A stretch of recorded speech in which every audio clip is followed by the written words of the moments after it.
pagi, jemaat yang dikasihi Tuhan Yesus, dimanapun jemaat berada. Selamat bergabung dalam ibadah online pada minggu ini. Tentunya kita semua rindu dengan ibadah onsite. Tetapi walaupun secara online tidak mengurangi rasa kasih dari dalam kehadiran Tuhan di hadapan kita. Baiklah, kita akan memulai ibadah online pada pagi ini, kiranya Tuhan menolong kita.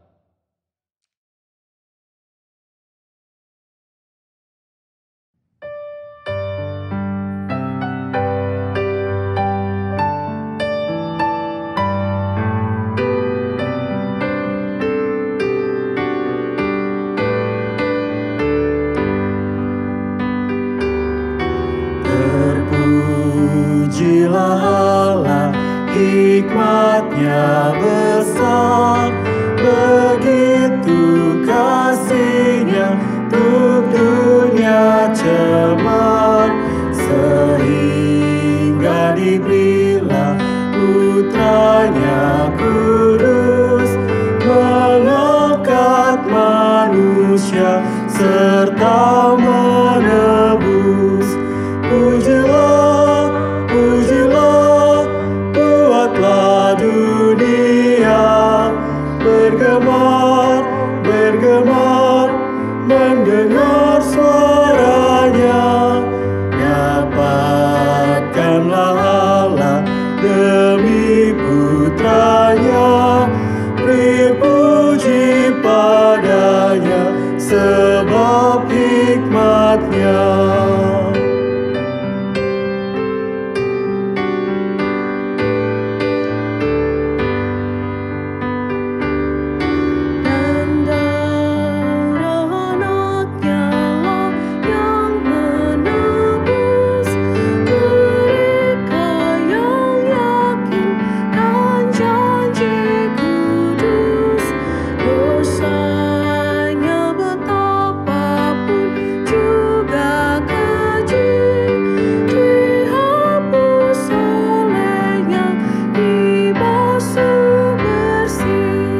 Pujilah, pujilah, buatlah dunia bergemar, bergemar, mendengar suaranya.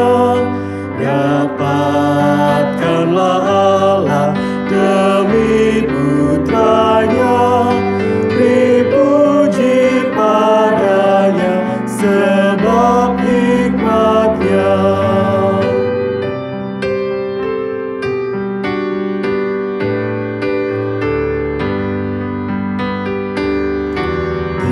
Tiada terukur besar hikmat-Nya, penuhlah hatiku sebab anak-Nya, dan amatlah kelak hati kita senang melihat Sang Kristus di sorga celah.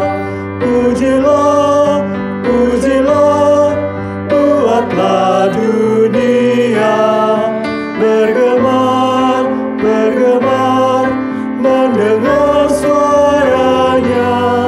Dapatkanlah Allah demi Putranya, dipuji padanya sebab hikmat-Nya.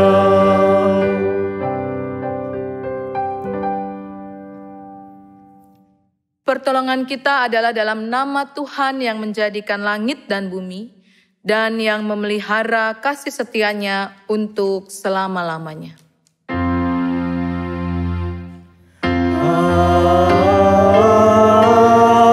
Amin, amin, amin.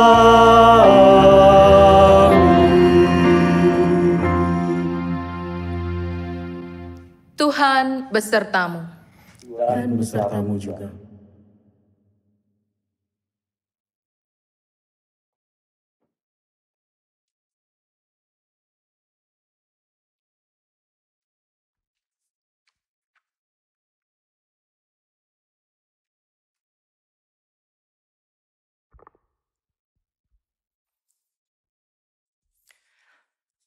Jemaat yang dikasihi Tuhan Yesus Kristus, tema kita pada pagi ini adalah lalang di tengah gandum.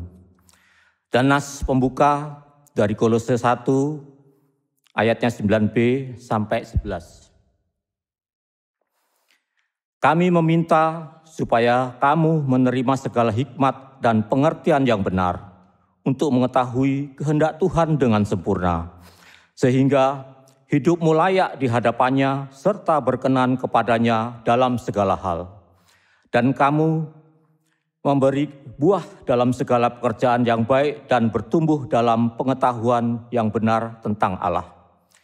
Dan dikuatkan dengan segala kekuatan oleh kuasa kemuliaannya untuk menanggung segala sesuatu dengan tekun dan sabar. Kiranya Tuhan menolong kita.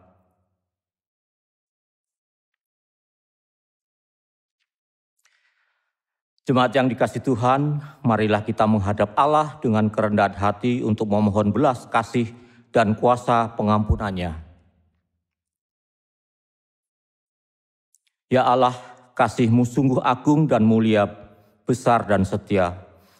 Kasih-Mu selalu ada bersama kami, sehingga kami beroleh jaminan dan pemeliharaan di dalam Engkau. Namun kami sebagai manusia, terkadang perbuatan kami dikendalikan akan kekhawatiran dan ketakutan. Hati dan pikiran kami tidak lagi bersandar pada kasih-Mu. Kami mengabaikan jaminan hidup dalam Engkau, ya Allah. Ampunilah umat-Mu ini ya Tuhan. Kiranya Kristus tinggal di dalam diri kami. Kiranya Roh Kudus meneguhkan dan membimbing setiap karya dan perbuatan kami. Hanya kepadamu kami berseru. Di dalam nama Tuhan Yesus kami memohon dan berdoa. Amin.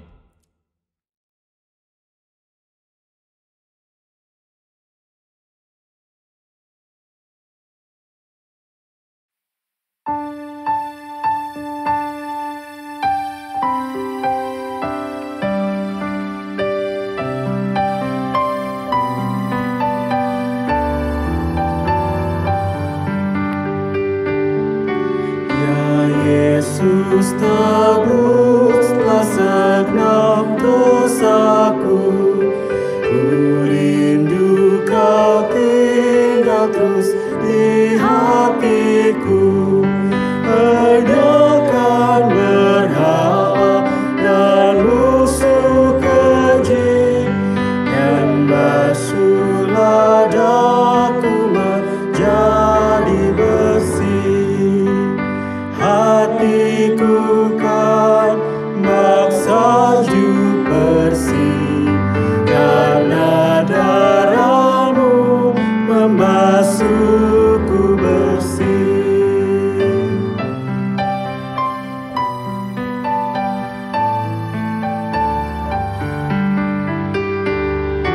Ya Yesus, sekarang tolong diriku, supaya berbuat tetap padamu. Dosaku membuat hatiku pedih, basuhlah daku menjadi bersih. Hatiku kan bak salju bersih, karena darah-Mu membasuhku bersih.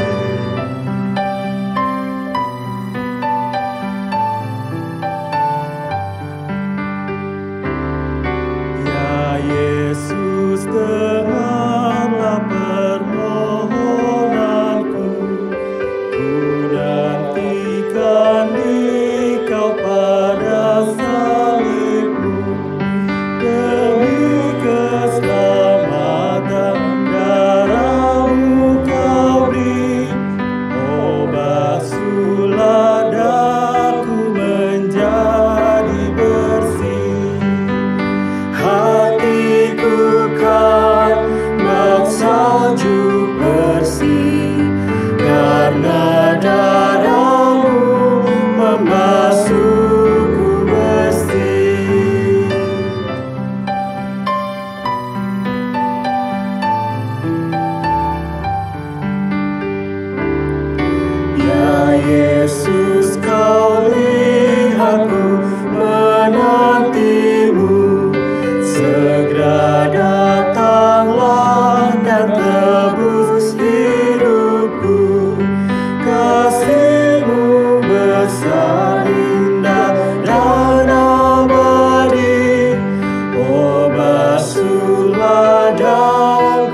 Jemaat yang dikasihi Tuhan, bagi setiap orang yang mengakui dosanya di hadapan Allah, diberitakan berita pengampunan dengan mengingat firman Tuhan dari Efesus 1 ayat 6-7.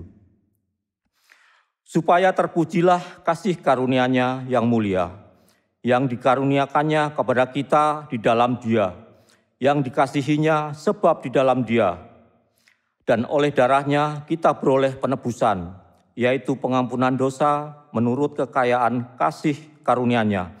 Demikian berita anugerah dari Tuhan. Syukur kepada Allah.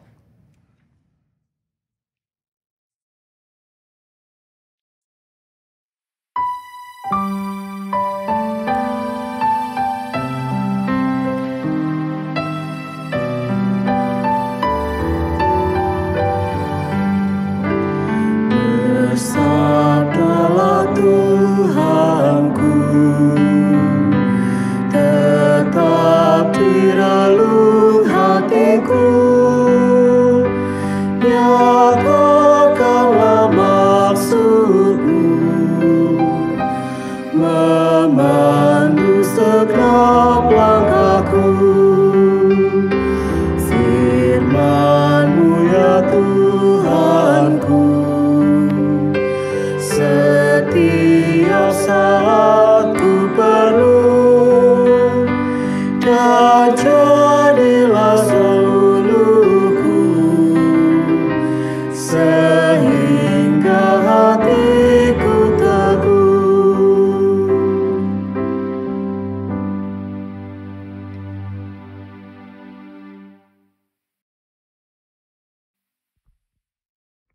Kita berdoa. Yesus Kristus, firman Allah yang hidup. Kami bersyukur karena Engkau senantiasa menuntun langkah kehidupan kami. Di tengah lika-liku dan selak-beluk kehidupan yang seolah tidak menentu. Kami bersyukur pemeliharaan penyertaan Tuhan terus hadir bagi kami. Dan apa yang kami lakukan, bahwa firman-Mu lah yang menuntun langkah kehidupan kami. Itu juga yang menjadi harapan kami. Saat ini kami akan membaca dan merenungkan firman Tuhan. Biarlah firman-Mu menyapa kami dan kemudian meneguhkan, menguatkan hati kami. Dan kami dapat sungguh bertumbuh dalam iman percaya kami berdasarkan firman Tuhan. Roh Kuduslah yang menjadi penolong kami saat hendak membaca, merenungkannya, juga saat hendak memberlakukannya dalam hidup keseharian kami. Di dalam nama Tuhan Yesus Kristus kami berdoa kepadamu. Amin.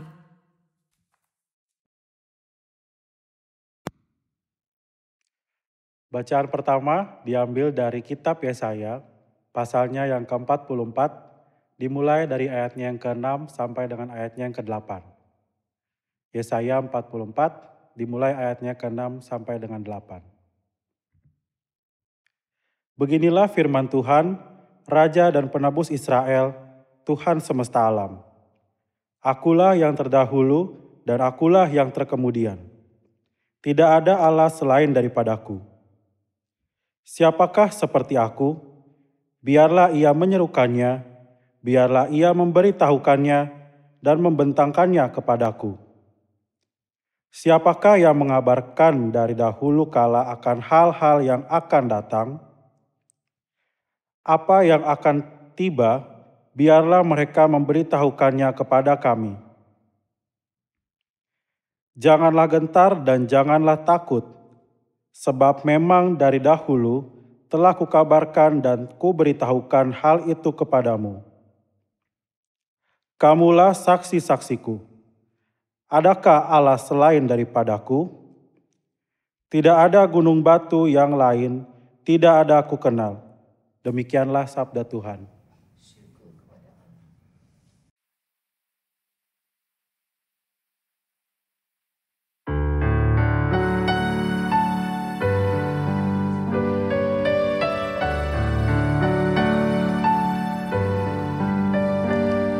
Sendengkanlah telingamu, ya Tuhan.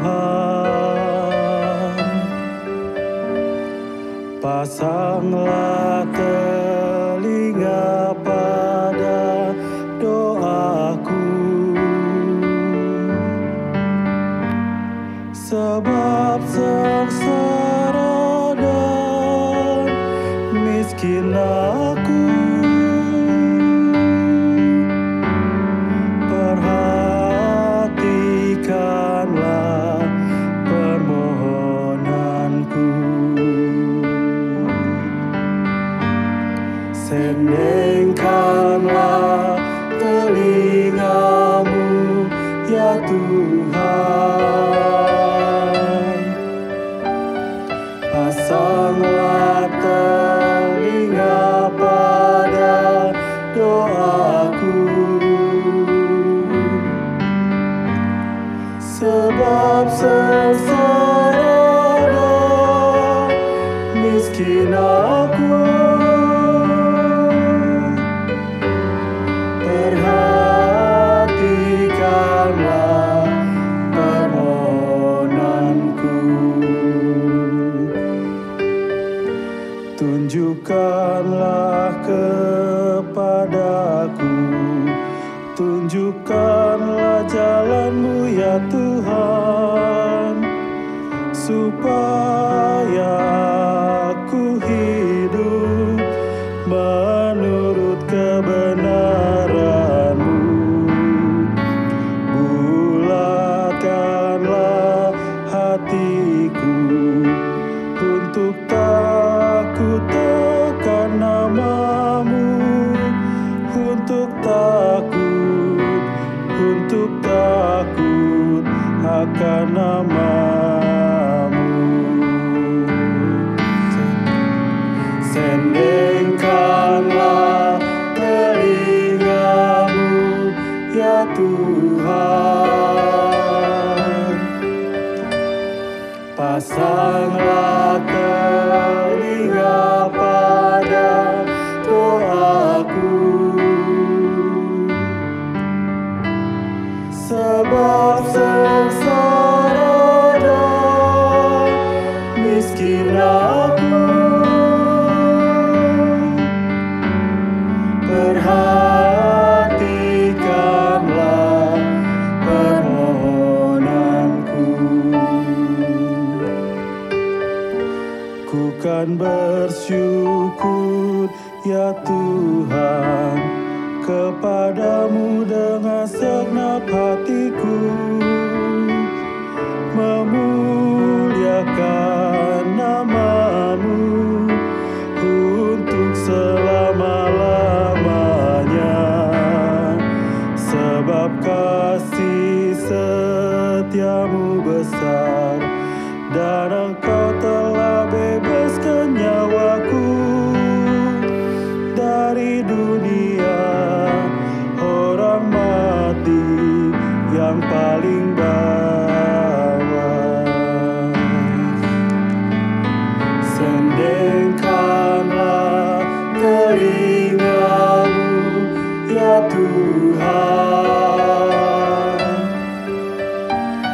Pasanglah telinga pada doaku,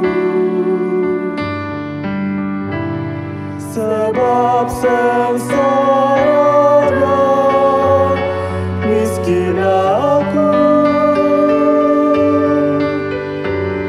Perhatikanlah permohonanku. Orang-orang yang angkuh telah bangkit melawanku, ya Allah. Gerombolan orang sombong ingin mencabut nyawaku, tetapi Engkau, ya Tuhan, Allah yang penyayang dan pengasih, panjang sabar dan berlimpah setia.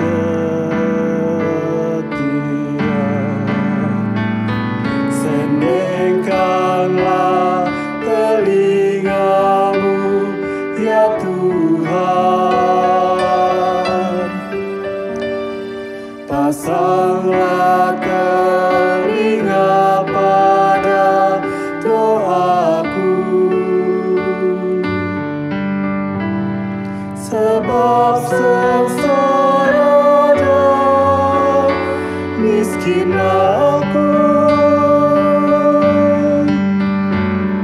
Perhatikanlah permohonanku. Berpalinglah kepadaku dan kasihanilah aku. Beri kekuatanmu kepada hamba-Mu dan selamatkan, ya Tuhan, anak lelaki hamba-Mu perempuan. Alamatkanlah putra hamba-Mu perempuan. Sendengkanlah telingamu, ya Tuhan. Pasanglah telinga pada doaku, sebab sengsara dan miskin aku. Perhatikanlah permohonanku.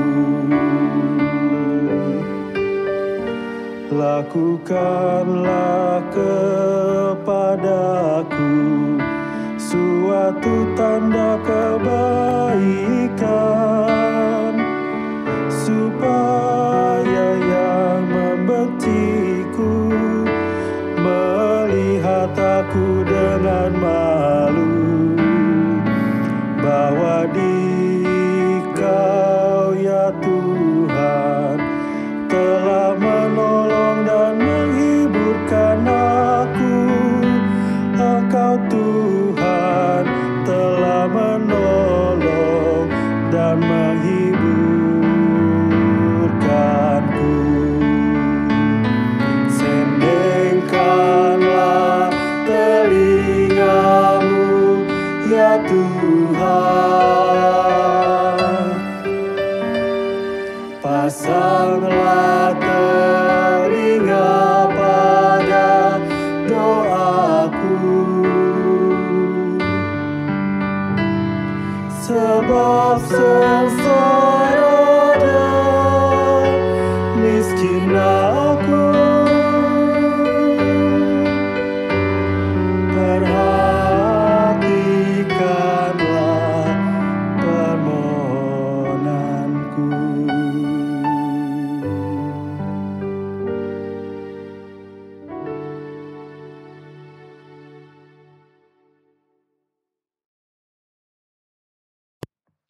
Bacaan kedua dari Roma pasal 8 ayat 12 sampai 25.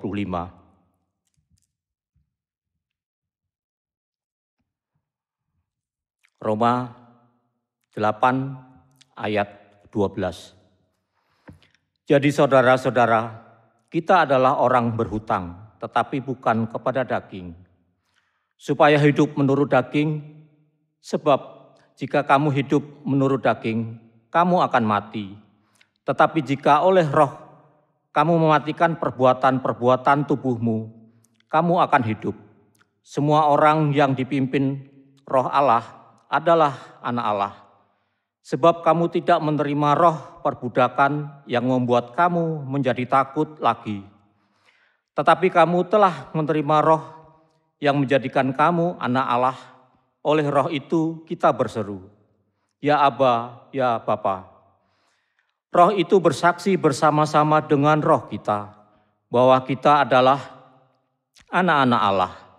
Dan jika kita adalah anak, maka kita juga adalah ahli waris. Maksudnya orang-orang yang berhak menerima janji-janji Allah yang akan menerimanya bersama dengan Kristus. Yaitu jika kita menderita bersama-sama dengan Dia, supaya kita juga dipermuliakan bersama-sama dengan Dia. Sebab aku yakin bahwa penderitaan zaman sekarang ini tidak dapat dibandingkan dengan kemuliaan yang akan dinyatakan kepada kita. Sebab dengan sangat rindu seluruh makhluk menantikan saat anak-anak Allah dinyatakan. Karena seluruh makhluk itu ditaklukkan kepada kesia-siaan, bukan oleh kehendaknya sendiri, tetapi oleh kehendak Dia yang telah menaklukkannya. Tetapi dalam pengharapan, karena makhluk itu sendiri juga akan dimerdekakan dari perbudakan kebinasaan dan masuk ke dalam kemerdekaan kemuliaan anak-anak Allah. Sebab kita tahu bahwa sampai sekarang segala makhluk sama-sama mengeluh dan sama-sama merasa sakit bersalin.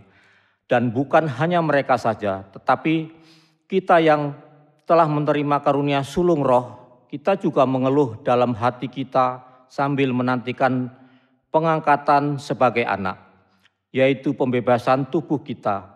Sebab kita diselamatkan dalam pengharapan, tetapi pengharapan yang dilihat bukan pengharapan lagi.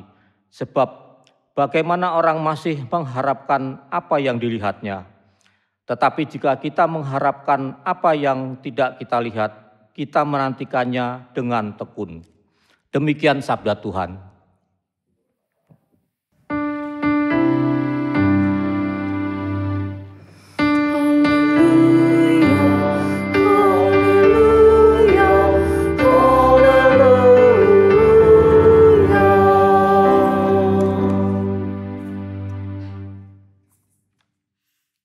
Pembacaan Injil Tuhan Yesus Kristus menurut Matius pasal 13 ayat 24 sampai 30, dilanjutkan ayat 36 sampai 43.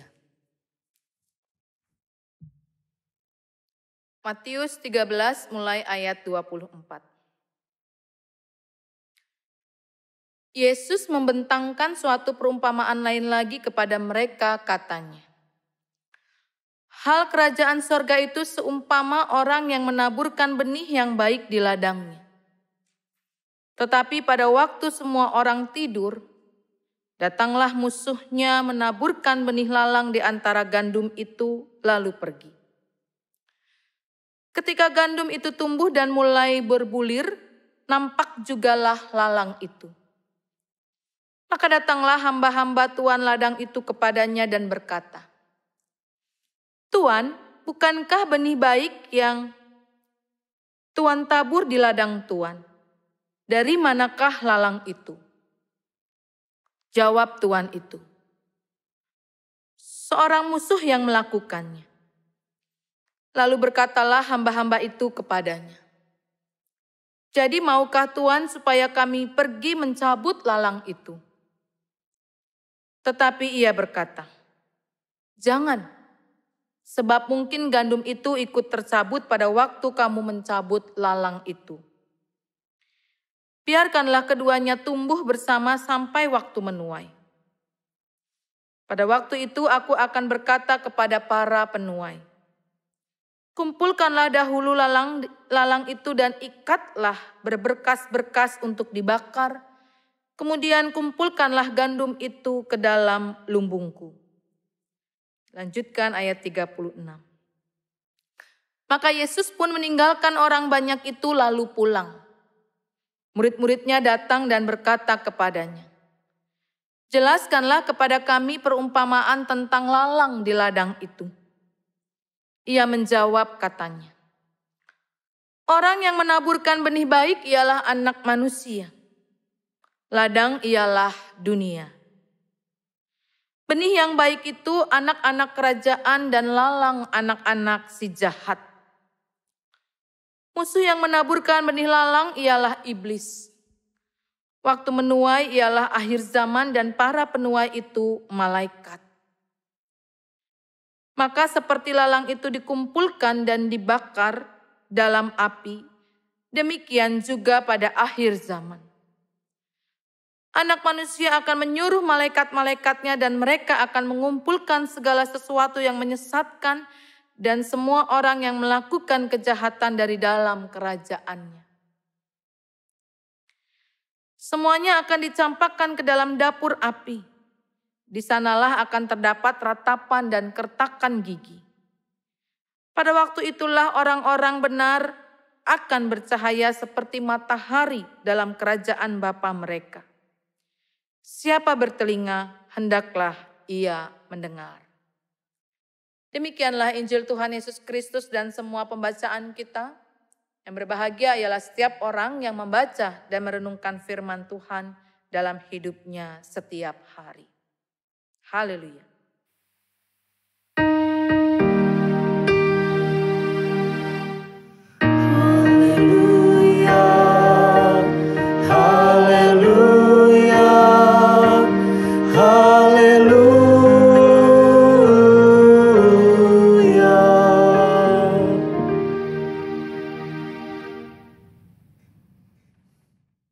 Suatu ketika ada seorang pemuda datang ke tukang cukur untuk memotong rambut dan juga jenggotnya yang sudah panjang. Ya biasa ya, kita kalau pergi ke tukang cukur pasti kita akan ngobrol-ngobrol sama tukang cukur itu. Pemuda dan tukang cukur itu pun terlibat dalam pembicaraan hangat. Berbagai topik mereka bicarakan sampai akhirnya Tuhan menjadi topik pembicaraan mereka berdua. Setelah ngobrol ngalor ngidul, pemuda bercerita tentang Tuhan yang ia kenal. Tetapi tukang cukur itu malah berkata, "Maaf ya Mas, saya ini gak percaya kalau Tuhan itu ada." Seperti yang barusan sampean katakan. Mendengar ungkapan itu, sang pemuda terkejut dan bertanya, "Kenapa Pak, kok Bapak menyimpulkan dan berkata demikian?" Dan tukang cukur itu pun bercerita, "Kalau dipikir-pikir, kalau memang Tuhan itu ada, mengapa ada begitu banyak orang yang sakit dan menderita? Mengapa banyak anak-anak yang terlantar? Kalau Tuhan itu ada, tentu tidak ada yang sakit, penderitaan pun harusnya lenyap. Tuhan yang seperti apa yang mengizinkan dan membiarkan sakit dan penderitaan itu terjadi?" Begitu kata tukang cukur. Dan ternyata tukang cukur itu pun mengisahkan, ya, dia tidak percaya kepada Tuhan karena dia sendiri mengalami ada banyak penderitaan yang tidak kunjung berakhir, sehingga dia merasa untuk apa percaya kalau Tuhan itu ada. Ya, pemuda itu mendengar tukang cukur menyampaikan argumennya hanya dengan mengangguk-ngangguk saja. Dan dia berpikir, apa nih yang harus lakukan ya supaya pemikiran tukang cukur itu tidak lebih meluas. Ya, tapi pekerjaan mencukur sudah selesai dan si pemuda pun keluar dari tempat tukang cukur itu. Tiba-tiba pemuda itu berpapasan dengan seorang laki-laki, ia berambut yang lebih panjang daripada pemuda sebelum dicukur dan juga jenggotnya sangat lebat. Sepertinya orang yang baru ditemui pemuda ini, ia sudah lama tidak pergi ke tukang cukur sehingga itu membuatnya terlihat sangat tidak rapi. Akhirnya si pemuda masuk kembali ke tukang cukur dan berkata kepada tukang cukur, "Pak, ternyata di dunia ini tidak ada yang namanya tukang cukur dan saya tidak mempercayai keberadaannya." Gitu kata pemuda. Otomatis si tukang cukur itu terkejut dan bertanya, "Loh, bagaimana mungkin gak ada tukang cukur? Buktinya ada, saya nih. Saya kan barusan cukur rambut kamu, begitu kata si tukang cukur. Dan pemuda itu dengan tegas dan jelas mengatakan, tuh lihat Pak, kalau tukang cukur itu ada, tidak mungkin ada orang berambut panjang dan berjenggot lebat seperti salah seorang bapak tuh di luar sana. Dan tukang cukur itu mengatakan, bisa aja kamu. Tukang cukur itu selalu ada di mana-mana dan di banyak tempat. Yang terjadi pada bapak itu adalah dia tidak mau datang ke sini untuk dicukur. Dan pemuda itu mengatakan, nah begitu juga Pak sebenarnya. Tuhan itu ada. Yang terjadi pada umat manusia adalah mereka tidak mau datang, tidak mau mendekat, tidak mau mencarinya. Itulah sebabnya mengapa tampak begitu banyak penderitaan di seluruh dunia ini. Dan bapak tukang cukur itu pun kemudian bercerita ya tentang penderitaannya dan kemudian ditolong untuk bisa memahami bahwa Tuhan itu ada. Bapak, Ibu, saudara-saudari yang terkasih, seringkali pemikiran kita sama seperti tukang cukur. Ketika kita punya penderitaan, kita fokus terhadap penderitaan dan lupa bahwa dalam kehidupan kita ada pribadi yang jauh lebih hebat daripada penderitaan kita. Dan Bapak Ibu saudara-saudari yang terkasih, bacaan kita di Yesaya 44 ayat 6 sampai 8 ini menceritakan tentang pernyataan Allah. Allah yang menyatakan diri. Sebenarnya Allah berulang-ulang kali menyatakan dirinya kepada manusia.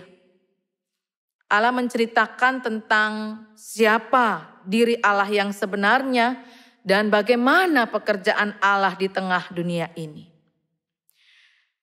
Di dalam bacaan kita yang pertama, Allah memperkenalkan diri dengan menyatakan, akulah yang terdahulu, akulah yang terkemudian. Tidak ada Allah selain daripadaku. Di dalam ayat yang ke-8 juga Yesaya menegaskan bahwa jangan gentar, jangan takut. Tidak ada gunung batu yang lain. Kamu adalah saksi-saksiku. Dan kita diminta untuk percaya kepada Allah. Tapi memang biasanya penderitaan itu kalau begitu hebat dalam kehidupan kita, lama-lama kita bertanya, kemana Allah? Gitu ya. Dunia ini seperti sebuah kebun, sebuah pertanian. Digambarkan oleh Tuhan Yesus bahwa dunia ini ada gandum yang ditanam, tapi juga ada lalang yang mengelilingi gandum tersebut. Perumpamaan tentang lalang di antara gandum, Yesus menjelaskan bahwa dunia ini adalah ladang. Ada benih yang baik, yaitu gandum, dan juga ada benih yang tidak baik, yaitu lalang. Gandum dan lalang bertumbuh bersama-sama. Akar-akarnya saling terjalin. Dan yang pasti, lalang itu tingginya lebih tinggi daripada gandum. Jadi seolah-olah lalang yang sebenarnya benih yang tidak baik, jauh lebih hebat pertumbuhannya ketimbang gandum. Yang ditanya oleh orang-orang yang mendengarkan perumpamaan dari Yesus tentang lalang di antara gandum, di ayat yang ke-27 adalah, bukankah benih baik yang Tuhan tabur di ladang Tuhan, dari manakah lalang itu? Tuannya menjawab, seorang musuh melakukannya. Dan mereka bertanya lagi, maukah Tuhan supaya kami pergi mencabut lalang itu? Maksudnya adalah supaya Tuhan yang menabur benih yang baik, benar-benar mempertumbuhkan gandum dengan menyingkirkan lalang-lalang di sekitar gandum. Bapak, Ibu, saudara-saudari yang terkasih, mungkin seringkali kita sama seperti gandum. terhimpit, terjepit, tidak berdaya dan sangat menderita. Apalagi lalangnya itu ada di depan, belakang, kanan, kiri kita. Seolah-olah kita tidak mempunyai daya apapun untuk bertumbuh. Dan tentu harapan kita sama. Dicabutin lalang-lalang itu. Kenapa sih saya harus terus menderita? Kenapa saya harus terus terjepit? Sementara lalang yang mengelilingi saya, mengelilingi gandum, tetap bisa tumbuh dengan suburnya. Kenapa sang penabur yang menabur benih gandum itu tidak melakukan hal yang baik supaya gandum bertumbuh dengan leluasa dan bisa mencapai pertumbuhan yang maksimal? Nah, seringkali dengan pemahaman, pemikiran seperti itu kita merasa, aduh Tuhan, Engkau kemana? Seolah-olah Tuhan tidak ada. Bapak, Ibu, saudara-saudari yang terkasih, kehadiran lalang memang jelas mengganggu keberadaan gandum. Produktivitas gandum sangat terganggu. Tetapi sebenarnya sang penabur benih yang empunya ladang tidak pernah tinggal diam. Dan tentu sang penabur tetap memberikan nutrisi yang baik bagi lahan ladangnya. Kenapa kok ya tidak dibiarkan lalang itu dicabut? Sebab bagi Yesus, lalang dan gandum mempunyai kesempatan hidup. Justru dengan kehadiran lalang di tengah gandum, benih yang baik, gandum yang sejati akan memunculkan jati dirinya untuk bisa mempertumbuhkan dirinya dengan lebih maksimal. Seringkali dalam penderitaan yang kita hadapi, kita menginginkan supaya Tuhan menyingkirkan semua penderitaan kita. Tetapi sesungguhnya penderitaan itu adalah yang bisa menolong kita, memampukan kita untuk lebih lagi menunjukkan jati diri kehidupan kita. Bapak, Ibu, saudara-saudara yang terkasih, perumpamaan lalang di tengah gandum juga sebenarnya mau menceritakan bahwa Yesus sudah mengalaminya terlebih dahulu di sepanjang kehidupannya. Yesus juga ibarat gandum di tengah lalang. Sebenarnya Yesus mempunyai kuasa untuk mencabut lalang. Tetapi Yesus merasa bahwa justru lalang yang ada di sekeliling gandum itulah yang mau menolongnya, memampukannya untuk memberikan yang terbaik, sebuah pertumbuhan yang maksimal. Bagaimana cara kita untuk bisa tetap bertahan ketika kita menjadi gandum di tengah lalang? Kita mesti mengingat jati diri kita bahwa kita adalah benih yang baik dan harus bertumbuh dengan baik pula. Bahwa kita adalah tetap diberikan nutrisi oleh sang empunya ladang. Dan bahwa kita harus berusaha mempertumbuhkan kehidupan kita. Mari kita perhatikan bacaan kita yang kedua. Apa yang dituliskan oleh Paulus kepada jemaat di Roma tentang pengharapan anak-anak Allah. Di ayatnya yang ke-18 dari Roma pasal yang ke-8 dituliskan, sebab aku yakin bahwa penderitaan zaman sekarang ini tidak dapat dibandingkan dengan kemuliaan yang akan dinyatakan kepada kita. Jadi yang paling penting pada saat kita seolah menjadi gandum di tengah lalang adalah bukan cuma soal memikirkan penderitaan kita di masa kini. Tetapi juga kelak sang empunya ladang pada waktu tuaian itu bisa dituai akan mencabut dan kemudian membedakan mana yang gandum dan mana yang lalang.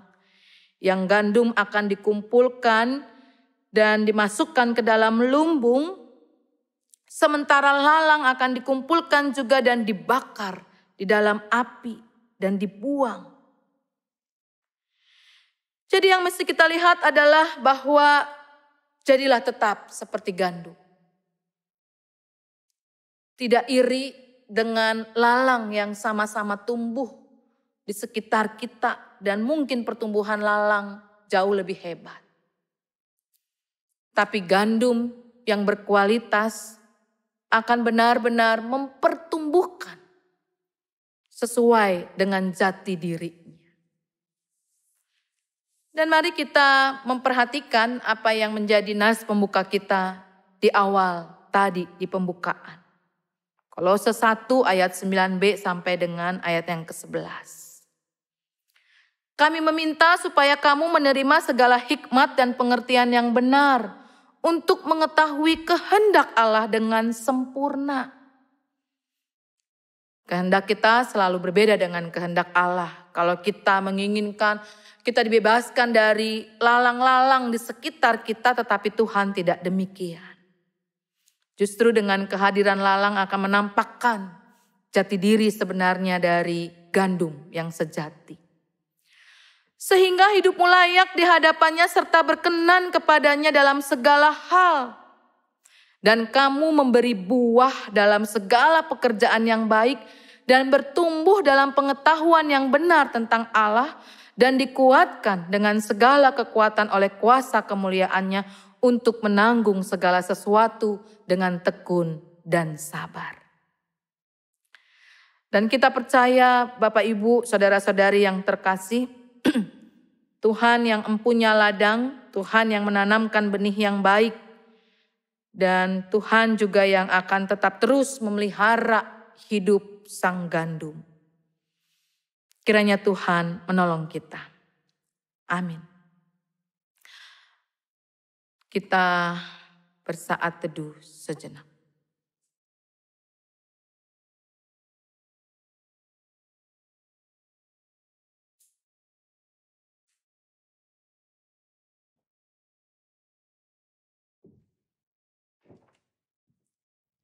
Bersama umat Allah dari masa lalu, masa kini, dan masa yang datang, sambil mengingat janji baptis kita, marilah kita ikrarkan pengakuan iman kita seturut dengan pengakuan iman rasuli.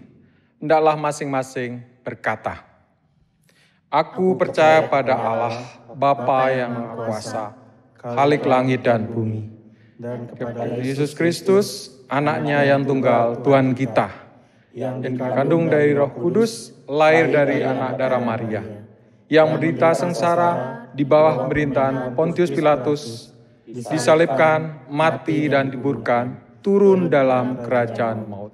Pada hari ketiga, bangkit pula dari orang mati, naik surga, duduk sebelah kanan Allah Bapa. Dan dari sana Ia akan datang untuk menghakimi orang hidup dan mati. Aku percaya pada Roh Kudus, gereja yang kudus, pengampunan dosa, kebangkitan orang mati, dan hidup yang kekal. Amin.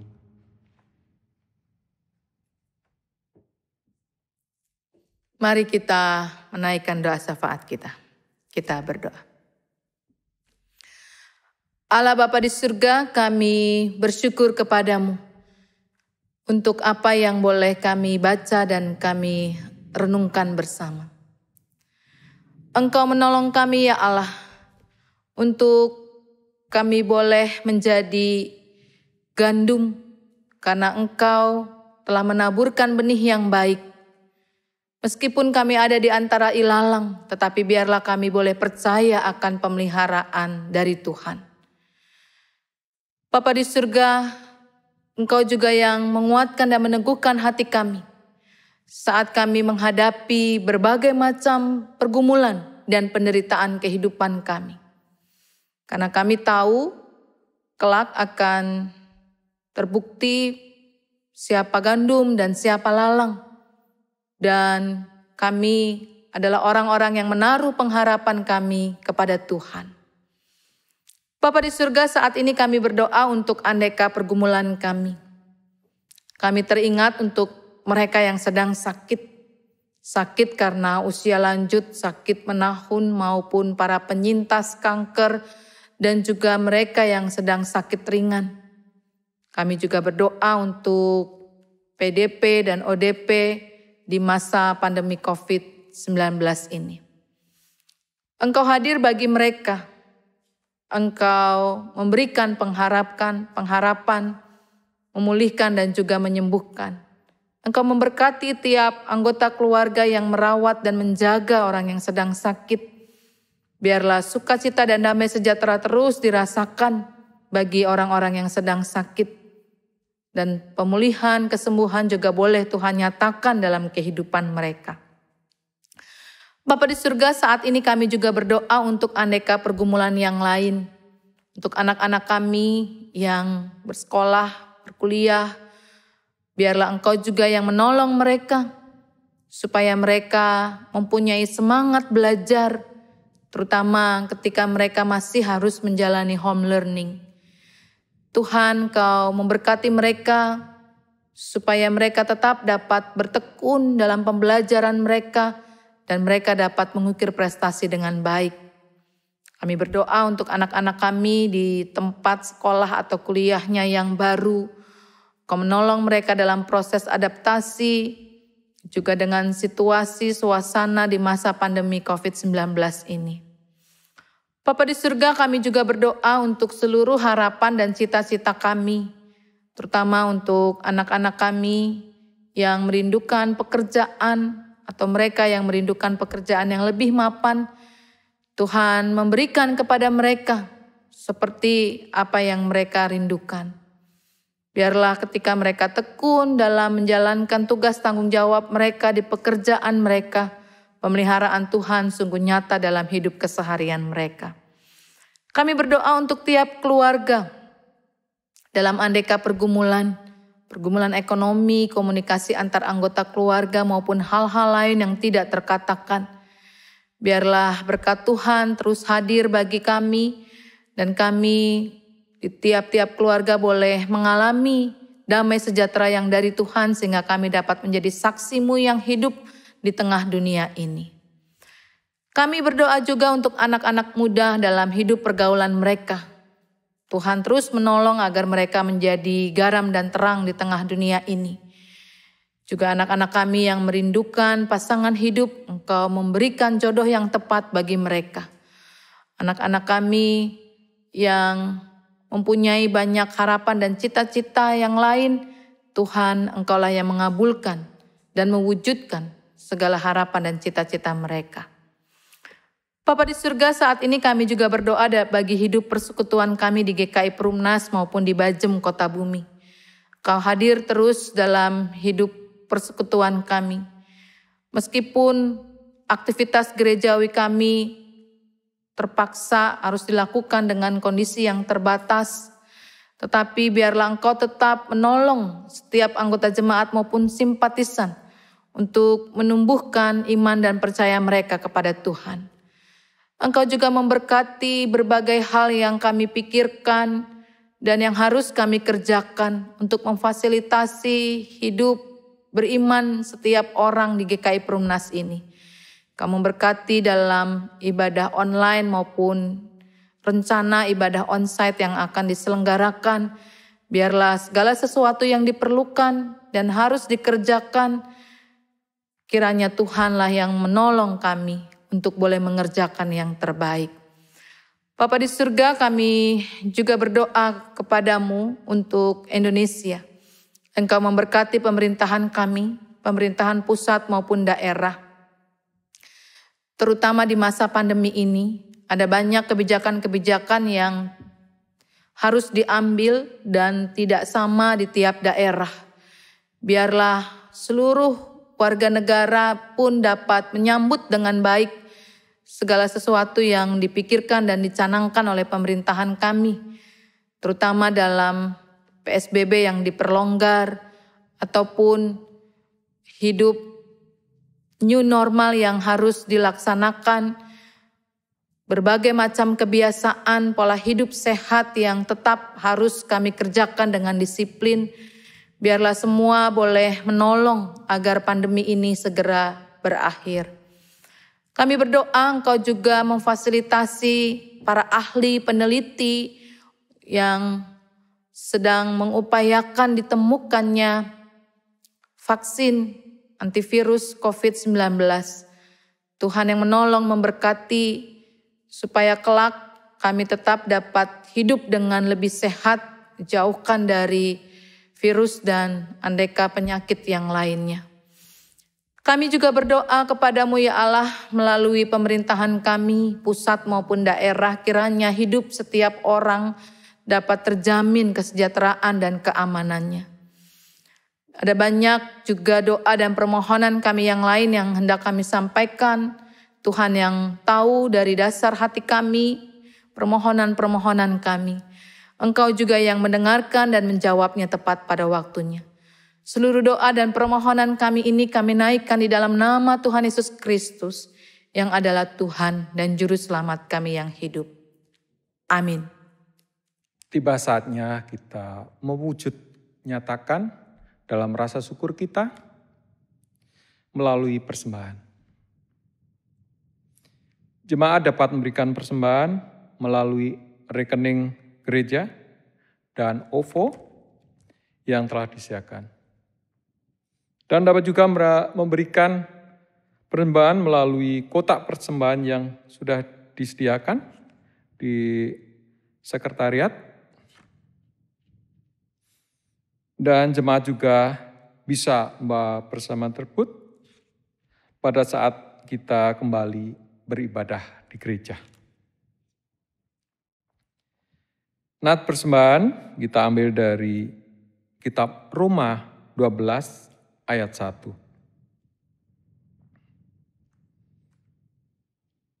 Karena itu, saudara-saudara, demi kemurahan Allah aku menasihatkan kamu, supaya kamu mempersembahkan tubuhmu sebagai persembahan yang hidup, yang kudus, dan yang berkenan kepada Allah. Itu adalah ibadahmu yang sejati.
Kita kembali bersatu dalam doa. Bapa dalam surga, bersama umat-Mu kami datang ke hadirat-Mu, mengucap puji syukur untuk semua berkat dan anugerah yang kami terima dalam kehidupan kami semua. Dalam ibadah ini kami membawa persembahan syukur kami, kiranya berikanlah, sucikanlah, dan berikan berkat untuk bagi kita semua. Dan jadikanlah persembahan ini sebagai alat untuk memuliakan nama-Mu di tempat ini. Dan berikanlah hikmat untuk majelis jemaat untuk mengelola persembahan ini hanya seturut kehendak-Mu saja. Ajarlah kami semua mempersembahkan hidup kami yang kudus dan berkenan di hadapan-Mu. Terima kasih Tuhan, dalam nama Tuhan Yesus Kristus kami telah berdoa dan mengucap syukur. Amin.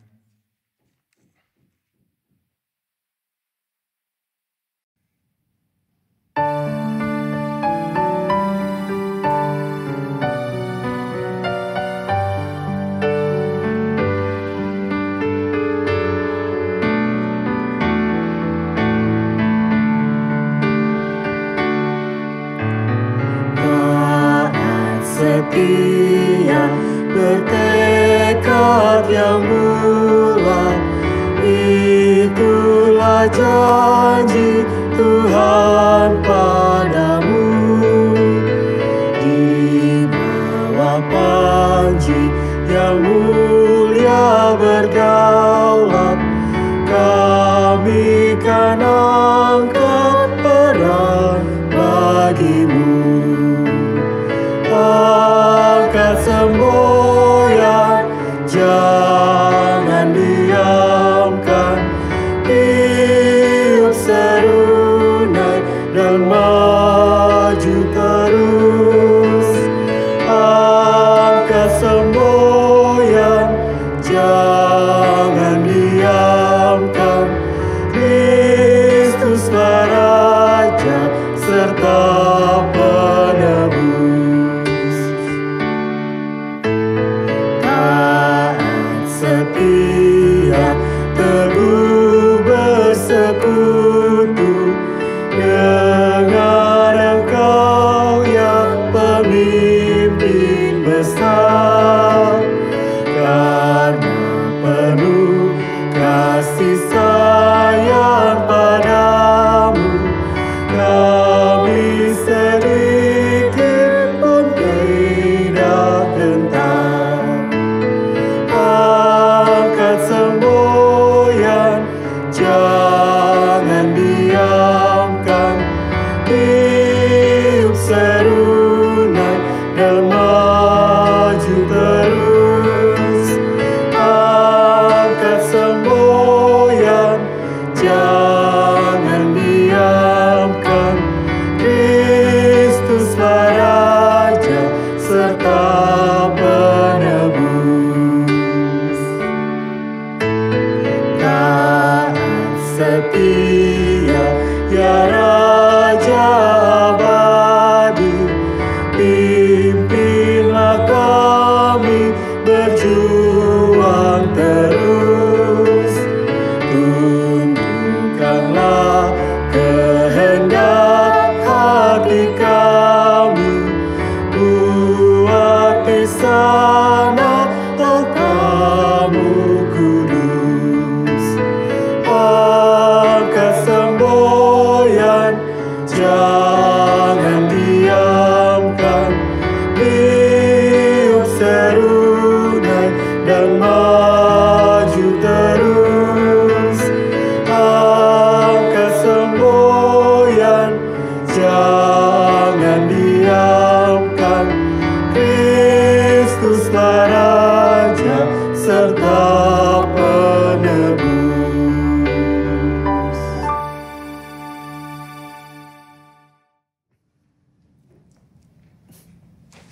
Bapak, Ibu, saudara-saudari yang terkasih, arahkanlah hatimu kepada Tuhan.